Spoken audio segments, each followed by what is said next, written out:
जो वज़ीर आज़म, prime minister, प्रधानमंत्री ने अयोध्या में आज जो भूमि पूजन में शिरकत की, उसके बारे में अपनी पार्टी की जानिब से इस पर तबसरा करना चाहता हूँ। मैं शुरू से इस बात को कह रहा था कि वज़ीर आज़म को, प्रधानमंत्री को आज के इस भूमि पूजन के फंक्शन में शिरकत नहीं करना चाहिए था, नहीं अटेंड करना चाहिए था। और मैं हमेशा से कहता हूं, आज भी कह रहा हूं, इसलिए कि प्रधानमंत्री, वज़ीर आज़म किसी एक मखसूस या खास मजहब के वो प्रधानमंत्री नहीं है। जो नरेंद्र मोदी की सरकार है उसका कोई मजहब नहीं है। भारत, इंडिया का कोई मजहब नहीं है। आज प्रधानमंत्री ने, नरेंद्र मोदी ने बहैसियते प्रधानमंत्री आज के भूमि पूजन में शिरकत करके उन्होंने जो ओथ लिया था, उन्होंने उसका वायलेशन किया है। उन्होंने संविधान की जो बेसिक स्ट्रक्चर है, सेकुलरिज्म, उसको वायलेट किया है। और तीसरी बात यह है कि प्रधानमंत्री का आज के उस फंक्शन में जाना, आज का दिन हिंदुत्व की कामयाबी का दिन है और सेकुलरिज्म की शिकस्त का दिन है। आज का दिन जो प्रधानमंत्री बहैसियते प्राइम मिनिस्टर वहां पर गए, उनके जाने की वजह से आज का दिन हिंदुत्व की कामयाबी का दिन है, सेकुलरिज्म की शिकस्त का दिन है। बहैसियते प्रधानमंत्री नरेंद्र मोदी आज भूमि पूजन में जाकर जो उन्होंने वहां पर वो जो चांदी का पत्थर रखा, उन्होंने एक हिंदू राष्ट्र की बुनियाद आज वहां पर डाली है। तो आज का दिन सेकुलरिज्म की शिकस्त का दिन है। आज का दिन जमहूरियत की शिकस्त का दिन है। और आज का दिन याद रखा जाएगा हिंदुत्व की कामयाबी के लिए। आज का दिन याद रखा जाएगा मेजॉरिटेरियनिज्म की कामयाबी के नाम से आज का दिन याद रखा जाएगा। और दूसरी बात यह है कि प्राइम मिनिस्टर ने अपने भाषण में ये कहा, अपनी तकरीर में, अपनी स्पीच में कहा कि देश बड़ा इमोशनल है। यकीनन प्रधानमंत्री नरेंद्र मोदी, असदुद्दीन ओवैसी भी बड़ा इमोशनल है। मैं इसलिए इमोशनल हूं क्योंकि मैं को एग्जिस्टेंस को मानता हूं। मैं इसलिए इमोशनल हूं क्योंकि मैं इक्वालिटी ऑफ सिटीजनशिप को मानता हूं।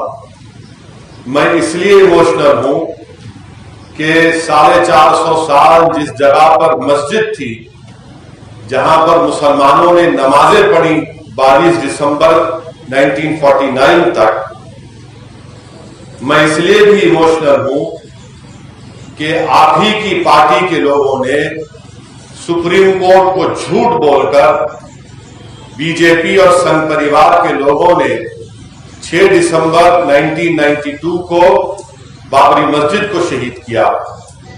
मैं इसलिए भी इमोशनल हूं प्रधानमंत्री जी क्योंकि जिस जगह पर आपने भूमि पूजन में हिस्सा लेकर हिंदू राष्ट्र की बुनियाद का आगाज किया, उसके अतराफ, तीनों अतराफ मुसलमानों का कब्रिस्तान था, जहां पर मुसलमान बुजुर्गों की खबरें भी थी। इसलिए भी हम इमोशनल है। चौथी बात यह है कि प्रधानमंत्री ने अपने भाषण में यह कहा कि जो मेरे को पीआईबी से उसकी स्पीच पूरी मिली कि ये आज का भूमि पूजन एक सिंबल ऑफ इंडिया है। प्रधानमंत्री जी, आपको आपका मजहब मुबारक, आपको गुलवालकर की आइडियोलॉजी मुबारक। मगर आप देश के प्रधानमंत्री हैं, आपको ये बात समझने की जरूरत है कि देश का सिंबल ना कोई मंदिर हो सकता है, ना कोई मस्जिद हो सकती है।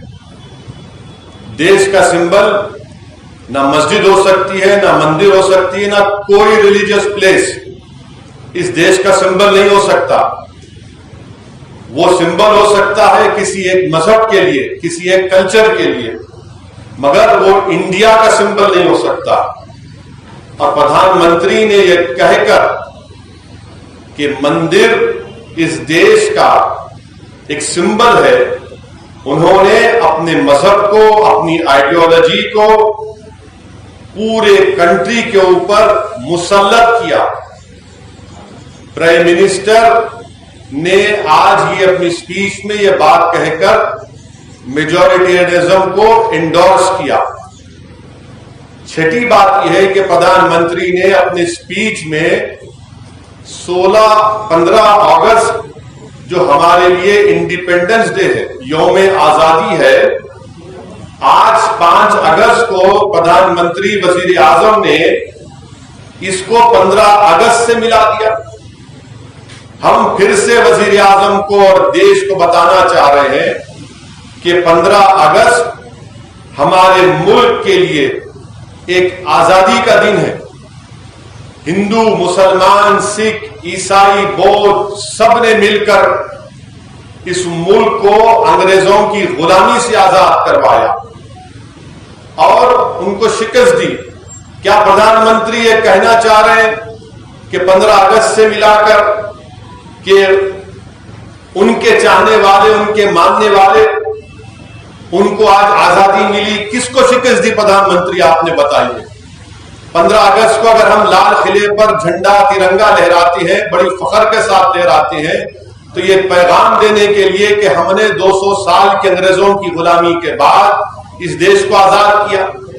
कैसे प्रधानमंत्री फ्रीडम फाइटर्स को, उनकी कुर्बानियों की आज तौहीन की कि आज के दिन को उन्होंने 15 अगस्त से मिला दिया।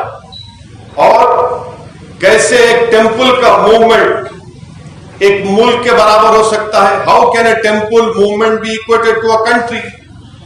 और आखिरी बात यह है, बल्कि लास्ट 2 बात, कि आज के इस फंक्शन में मैंने कहा कि ये हिंदू राष्ट्र और हिंदुत्व की कामयाबी का दिन इसलिए भी है, आरएसएस के चीफ वहां पर क्या कर रहे थे और आरएसएस के चीफ का वहां पर मौजूद रहना और उनका तकरीर में यह कहना कि आज का दिन एक न्यू इंडिया बनाया जा रहा है। कौन सा न्यू इंडिया बनाने की बात कर रहे मोहन भागवत? कौन सा न्यू इंडिया बनाने की बात कर रहे?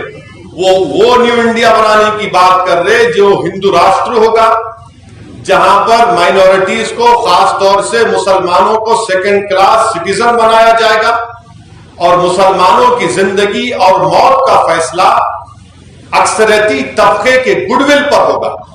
यह मोहन भागवत का पैगाम है। और आखिरी बात यह है कि आज का दिन इन सेकुलर, नाम निहाद सेकुलर पार्टीज के लिए भी, उनके लिए, उनके तमाम secular, so called secular parties और खास तौर से कांग्रेस पार्टी, इन्होंने एक आइडेंटिकल एक बयान दिया। क्या दिया? कि ये आज का दिन एक सिंबल ऑफ ब्रदरहुड है, सिंबल ऑफ ब्रदरहुड है। मैं इन तमाम सेकुलर पार्टीज से, जो अपने आप को सेकुलर कहते हैं, और मैं तो कम्युनल में ही हूं, पूरे भारत में अगर कोई कम्युनल है तो हम ही है, इसका मैं इकरार भी करता हूं। मैं इन तमाम सेकुलर पार्टीज से, कांग्रेस पार्टी से पूछना चाहता हूं कि आज का दिन कैसे ब्रदरहुड का सिंबल होगा, बताइए। जबकि ये राम मंदिर का मूवमेंट, हजारों की तादाद में भारत के सिटीजन्स की मौत हुई कम्युनल राइट्स में, ये मूवमेंट एक मस्जिद को शहीद कर दिया गया मूवमेंट में, फिर वहां पर मेकशिफ्ट टेंपल बना दिया गया कि इसको ब्रदरहुड कहते हैं आप।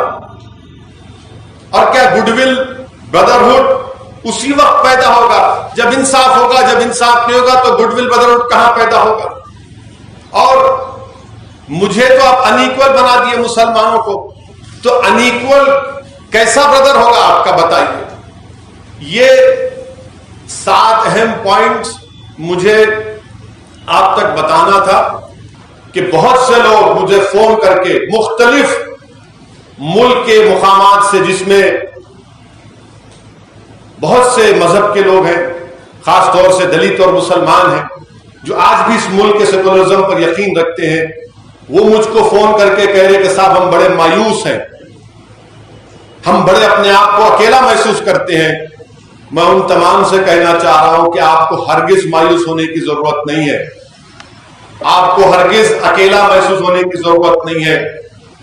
ये हुकूमत है जिसके प्रधानमंत्री नरेंद्र मोदी हैं, वो सेकुलरिज्म को खत्म करके हिंदू राष्ट्र की को कायम करना चाहते हैं, मगर हमको नाउम्मीद होने की जरूरत नहीं है।